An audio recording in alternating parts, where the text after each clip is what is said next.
Hi everyone, welcome back to this week's episode of What's a Crime with Grania and Gemma.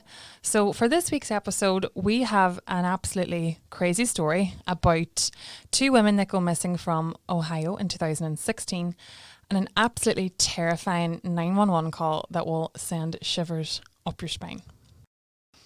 In Ashland, Ohio, in August 2016, a young woman, 29-year-old Elizabeth Griffith, goes missing. Elizabeth suffers from mental health problems. She is diagnosed with schizophrenia and mania.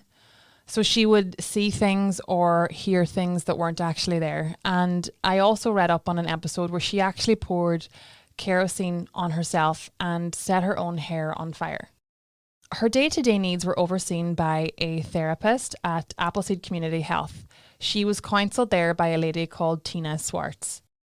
Tina started to notice that Elizabeth was missing some of her appointments and she was worried about her.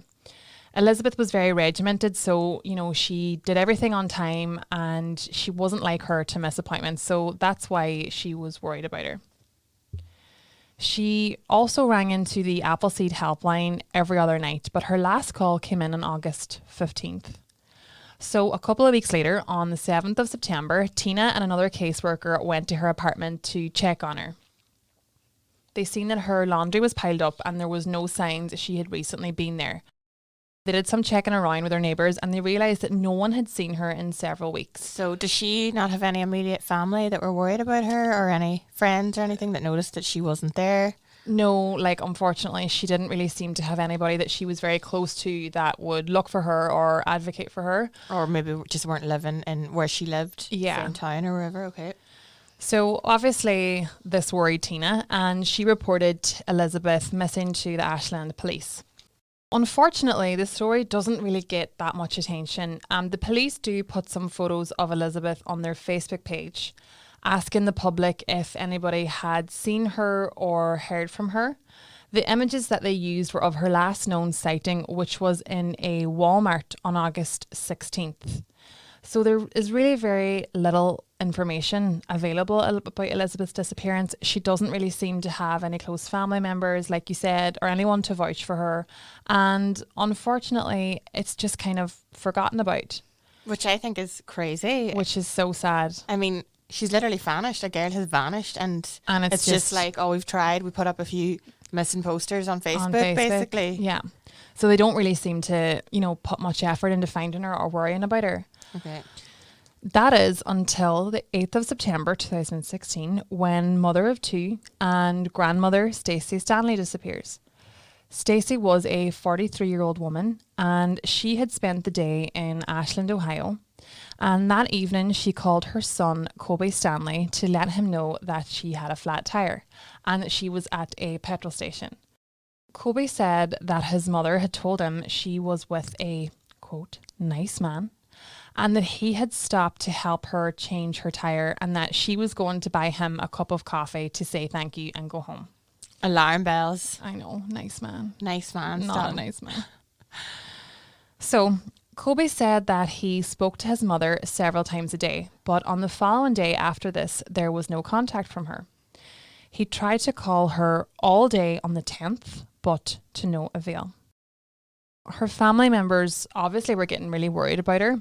I did read somewhere as well that she was really, really close to her sister. I think that they used to live together and then they don't live together anymore, but they still spoke on the phone every day.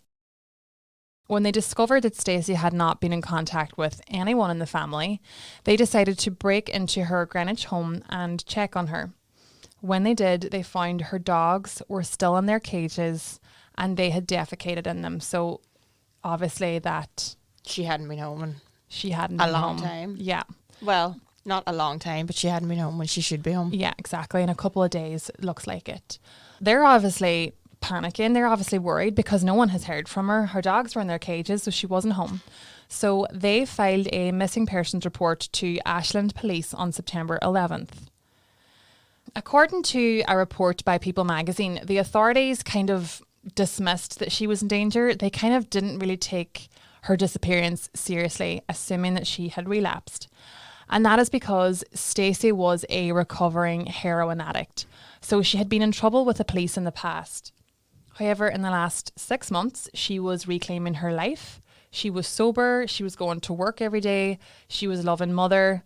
And, you know, it wouldn't have been like her to just disappear up and left without telling anybody. Exactly.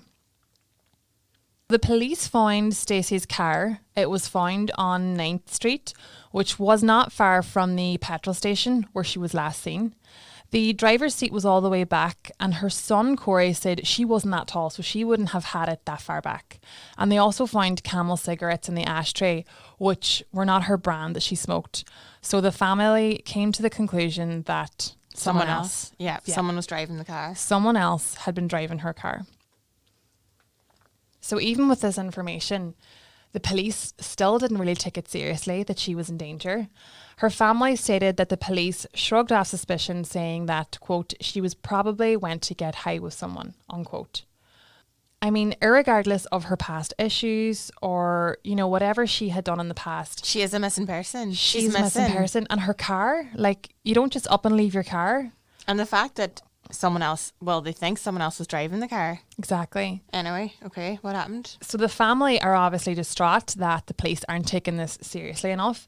They are rallying around and they are going to the neighbourhoods, they're handing out flyers, they're knocking on doors, and, you know, they're kind of doing more than the police are doing, to be honest. Then, a few days after this, on September the 13th, the Ashland police receive a harrowing phone call that might provide some insight into what happened to both Elizabeth and Stacey. So I'm going to play you the 911 call. It is a little bit long.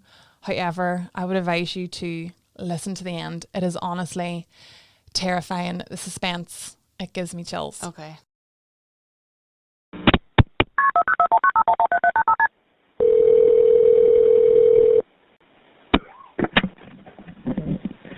What is the address to your emergency?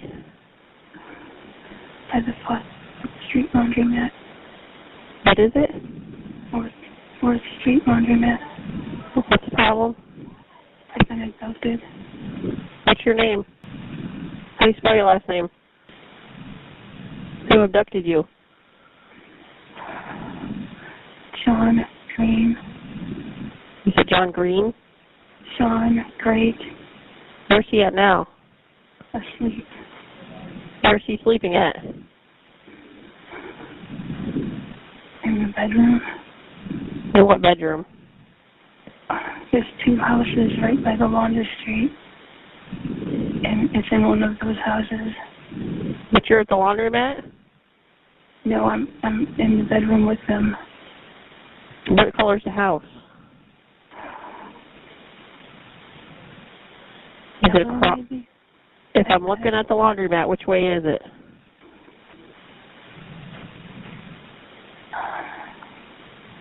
If you're looking in the laundromat, it's one on the left of the two. You don't know what color the house is? Yellow. Please hurry. Does he have a car? No. Well, Lisa down the street. So what's your phone number you're calling me from? I don't know. And you think it's a yellow house? I think so, but it's on the left. Is it an apartment? No, it's a house. Okay, does he own the house? No, he broke into it. Does anybody actually live there? I think they've been abandoned. And his name is Sean Great? Yes. Like Grate? Yes. Does he have a weapon? He's got a taser. Where do you live?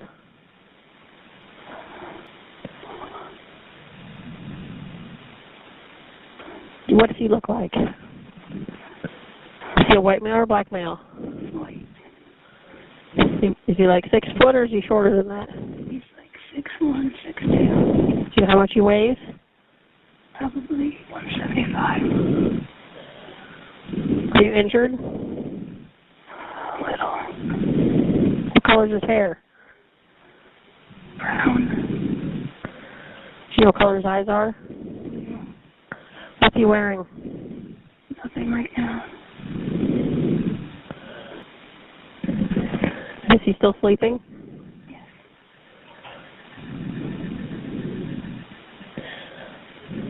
Where did he take you from?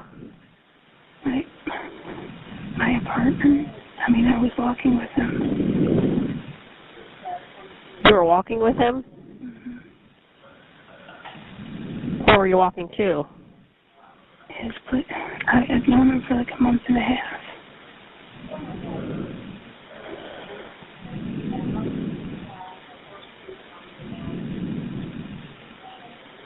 Is there any way you can get out of the building?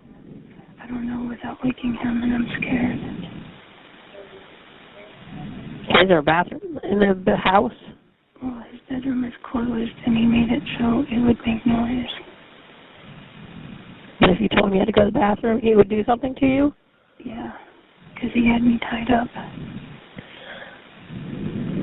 So are you tied up now?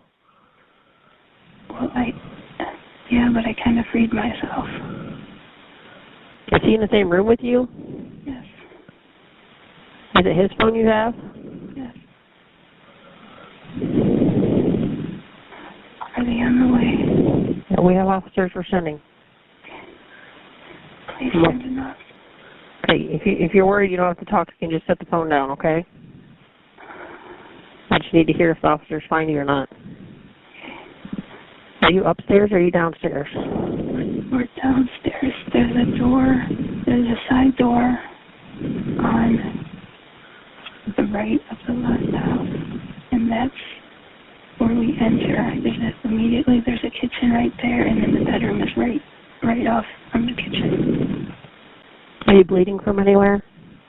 Not anymore. Where were you bleeding from?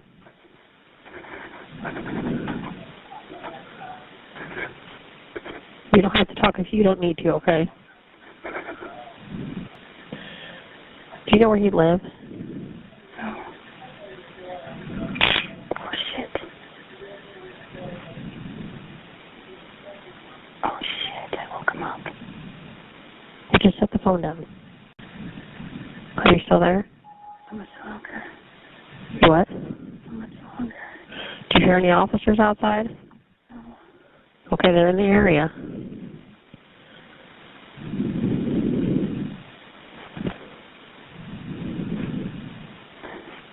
See if they can come in the side door slow,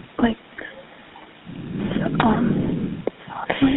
Is there a padlock on the bedroom door, or is it just a regular lock? No, I don't even know if it's locked. It doesn't have a knob, so. Can you get up and see if you can get out? I'm afraid of waking him. If I knew the cops were right there, I would do it. I don't even know if it opens, how it opens. Is there a window around there you can look out? Yeah, but the floor squeaks and it's right by his head. Are you laying down? No, I'm standing right by the bedroom door. And you can't open it? What? Can you open it? I'm afraid without making noise. Is the door to the house open? I don't know, probably, maybe. I don't think he has a key, I'm not sure. Because I think he broke in here. Can you see out any window that you're at? They're all curtains shut. If you think you can get out, you need to get out. Not unless they were right here. He would hear me, catch me, and he's strong. He's on the first floor. Are you at the house closest to the laundromat or the other one? Are you the one closest to the laundromat or the other one? We were standing in the laundromat looking at the two houses. It would be on the left. Here, look out of the laundromat. So if you're looking at the laundromat, it'd be the one on the right. At the laundromat. She said if you're looking at the laundromat, it'd be the one on the left. Side door. Side door. And the side door. The side door to the right. Okay, I can hear him. You hear him? Yes, I do. Okay, do you think you can get out? Are you out of the bedroom? Yes. It doesn't have a doorknob. You need to push. The door doesn't have a doorknob? No. Can you see them? No, have them push the door a little. He said push the door. Are they on the other side of the door? Yeah, I think so. She said have you guys push the door. There's no doorknob there. Just push it slowly.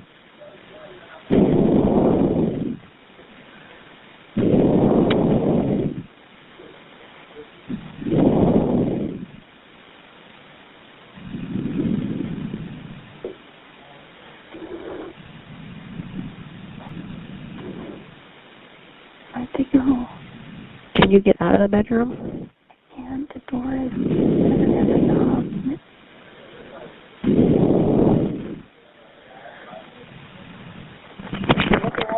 It's on the net. If you're looking at the one, come in. The same thing. Can you hear anybody right now? I heard the side door open. She heard the side door open.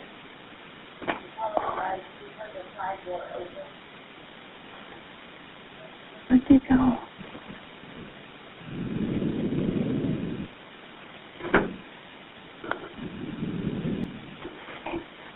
I'm out of the bedroom. You're out? Okay, can you get to the door where you can see out? Huh? Can you get out of the house? Locked. It's locked. Are you at the door? Yeah, I am. She's at the door. You're on the door to the right-hand side of the house. Yeah. She's at the door on the right side of the house. She got out of the bedroom.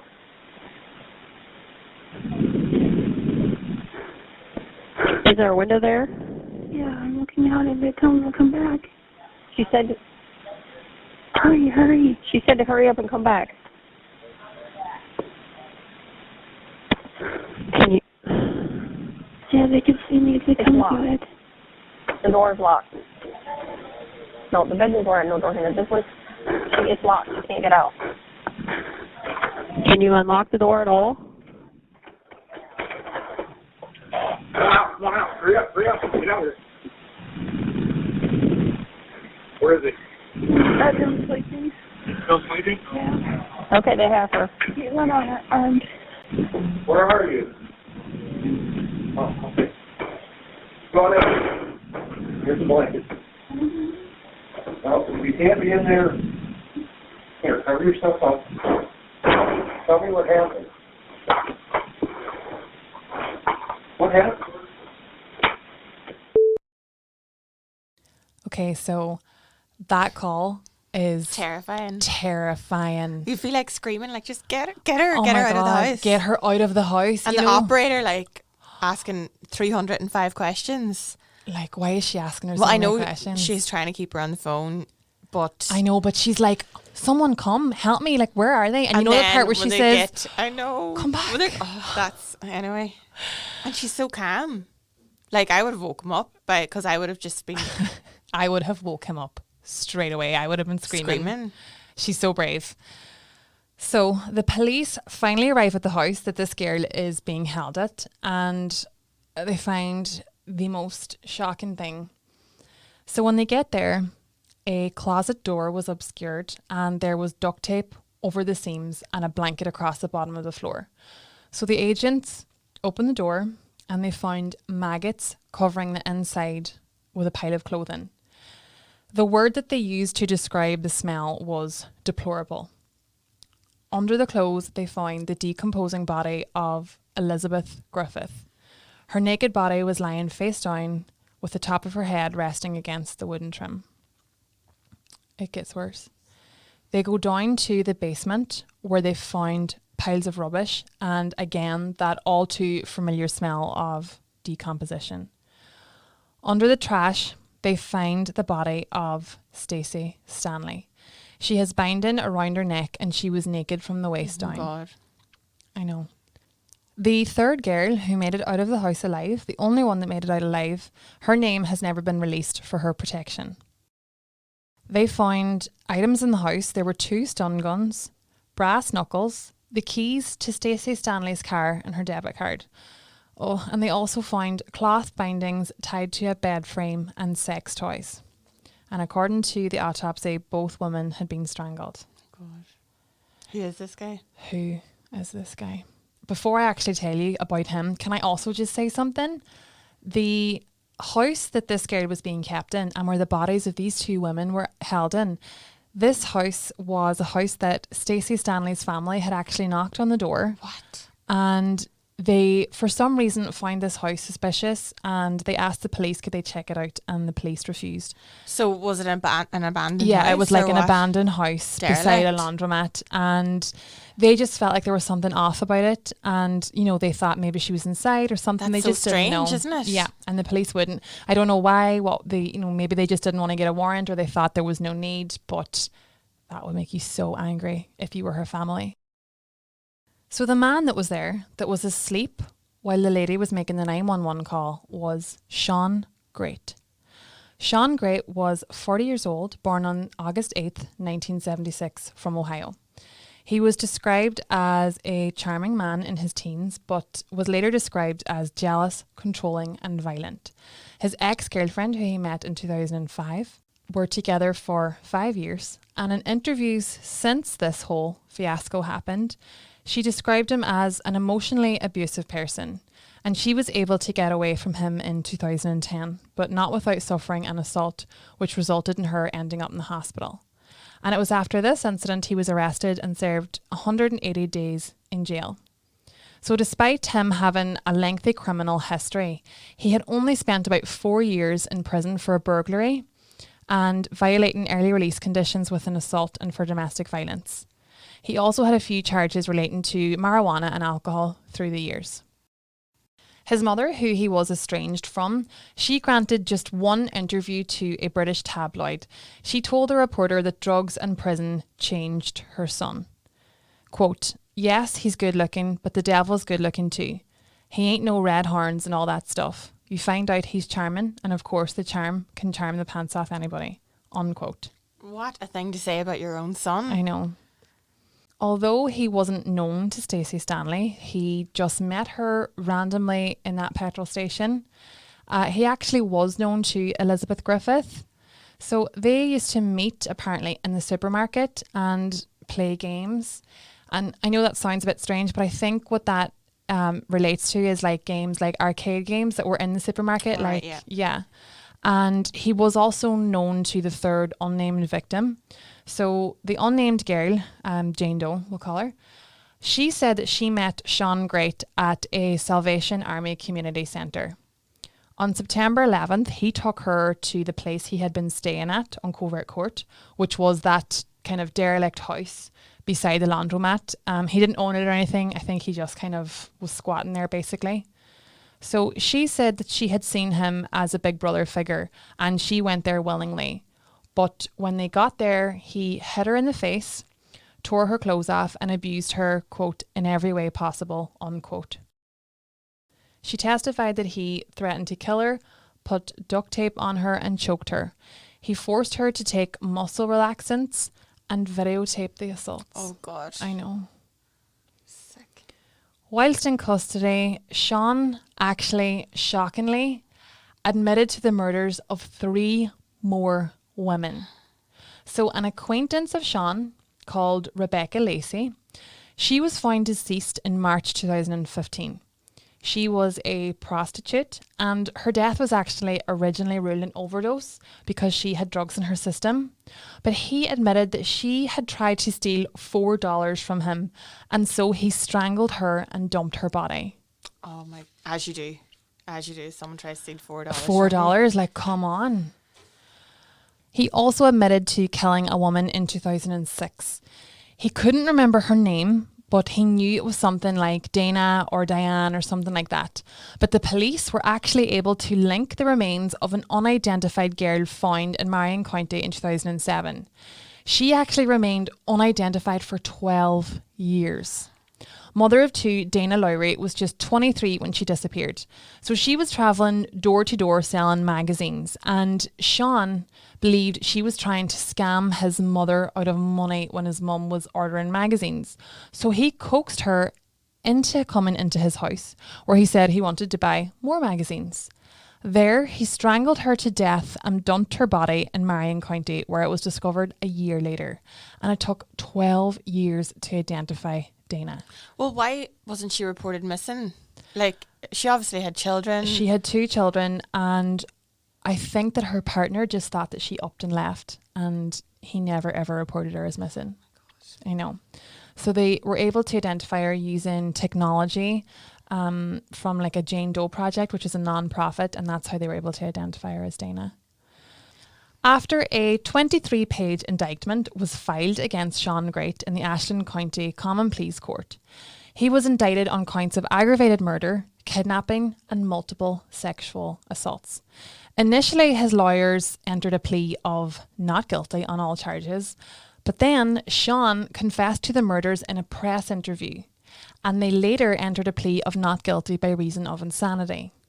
He was given a death sentence for the 2 murders and life imprisonment for the other 3. He is currently incarcerated waiting for the death penalty in Chillicothe Correctional Institution.